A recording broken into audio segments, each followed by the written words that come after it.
안녕하세요. 저희는 교육 계열이고 가르칠 수 있는 용기란 책에 대해서 독서 토론을 진행해봤습니다. 우선 저희 토론의 내용을 설명드리자면 먼저 공포에 대해서 토론을 진행했는데요. 학생들은 한 번쯤 무서운 선생님을 경험해본 적이 있다고 하지만 선생님 또한 학생이 두려울 때가 많습니다. 예를 들자면 자신의 수업이 좋지 않게 평가될까봐 아예 수업을 아예 듣지 않으려 할까봐 두려움을 느낀다고 합니다. 파머파커는 이러한 공포를 상호 연결성을 회복함으로써 극복할 수 있다고 합니다. 학생과 선생을 분리하여 이분법적으로 생각하는 것이 아닌 하나의 연결된 관계로 보면 이러한 공포는 점차 사그라들 것이라고 합니다. 또 배움이 먼저인지 가르침이 먼저인지에 대한 토론을 진행했는데요. 저희 학생들의 의견은 거의 반반으로 갈렸습니다. 그런데 가르칠 수 있는 용기 책에서 파머파커는 진정한 배움이 없다면 가르침 또한 존재할 수 없다고 말합니다. 마지막으로 각각 학생들마다 자신이 누군가를 가르친 경험과 그 경험에 대한 깨달음에 대해 얘기했는데요. 기다림을 통해 그 학생의 배움의 질을 높여주는 교사, 학생의 이야기에 귀 기울이고 의견을 존중해주는 교사가 되고 싶다는 등의 의견들이 나와서 각자의 교사상에 대해 고민해보는 좋은 시간을 가졌습니다. 진로 독서 박람회를 통해 파커 파머의 가르칠 수 있는 용기라는 책을 읽어보았는데요. 이 책의 내용과 관련한 토론 쟁점을 함께 고민해보았습니다. 저희는 제시된 다양한 쟁점 중 자폐아동의 통일학급에 대해서 질의응답식 토론을 나누게 되었는데요.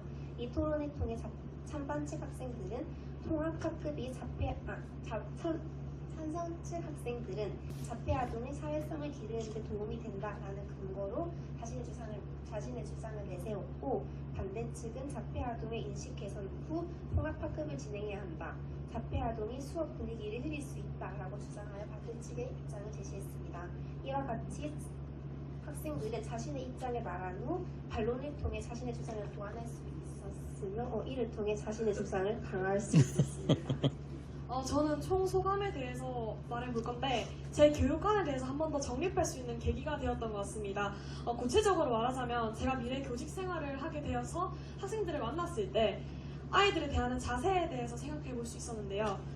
담당 선생님이 말씀하셨던 것 중에 나태주의 풀꽃이라는 시를 예를 들어서 말해주신 것 중에 아이들을 오래 보고 자세히 봐줘야 한다라는 말씀을 듣고 제가 직접 더 생각을 해보니까 그 말이 제 마음에 와닿았고 앞으로 선생님으로서 학생을 대할 수 있는 가장 최선의 노력이라는 생각이 들어서 앞으로 제가 살아가면서 누군가 당신은 어떤 선생님이 되고 싶은가요? 라는 질문을 던졌을 때 자신 있게 답할 수 있는 대답이 생긴 것 같아서 너무 좋은 시간이었습니다.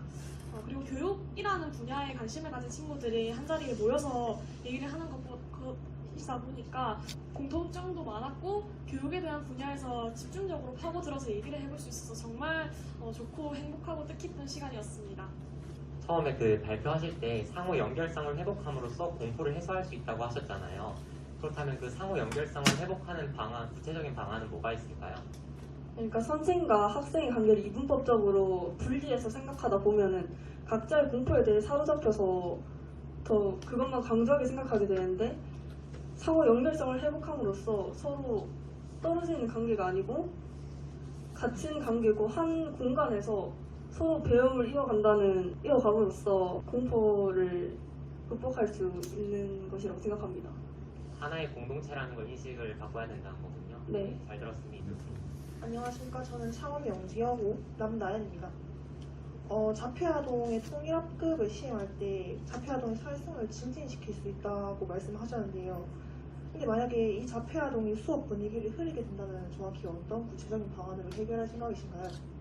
자폐아동은 자기의 그 특정한 바운더리 안에서 자신을 건드리지 않으면은 쉽게 관심도 안 가져서 그렇게 이런 우발적인 행동을 하지 않는다고 해요. 그래서 우리는 그거를 알고 그 교사님들도 그거를 알고 수업을 진행하면은 그 자폐아동이 그런 우발적인 행동을 하지 않으니까 그 분위기를 흐릴 염려도 안 하셔도 된다고 생각합니다.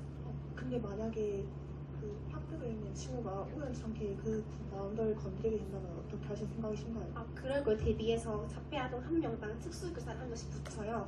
그래서 그 특수교사님들의 제어 아래 있으면은 그런 일은 별로 없습니다. 예, 창원 남산고등학교 유광호입니다.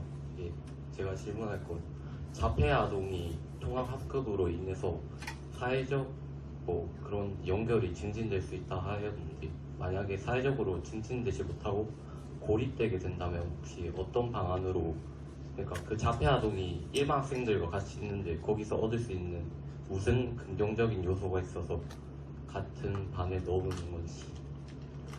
자폐 아동은 어렸을 때부터 약간 고립되고 살아가서 다른 사람이랑 친밀감을 형성할 기회가 적다고 해요. 근데 초등학교의 경우는 모두들 이제 새로운 사람과 처음 만나는 경험이고 아직까지 자기의 사상이 이렇게 성토가 안 쌓였기 때문에 어렸을 때부터 함께 어울리는 공간을 만들어줌으로써 자폐 아동에 대한 그런 호소적인 시각을 기를 수 있으면 좋지 않을까라고 생각합니다. 지도교사이신 이민영 교장선생 오셔서 또 간단히 말씀 듣겠습니다. 저는 15명 미래 교사를 만났어요. 한 사람 한 사람의 영혼들의 그 명징함을 보면서 야, 한국 교육의 미래는 밝다. 그리고 우리의 빛은 결코 비전이 있고 꿈이 있어서 웃고 사는 것이 아니고 우리 한 사람 한 사람이 너무나 눈이 맑고 예뻤어요. 그리고 빛이 났어요. 이 빛남으로 인해서 꿈을 꿀 수 있고 그 꿈은 반드시 이루어져서 우리가 웃을 수 있겠다 이런 생각을 하고 돌아가게 됐습니다. 너무나 좋았습니다.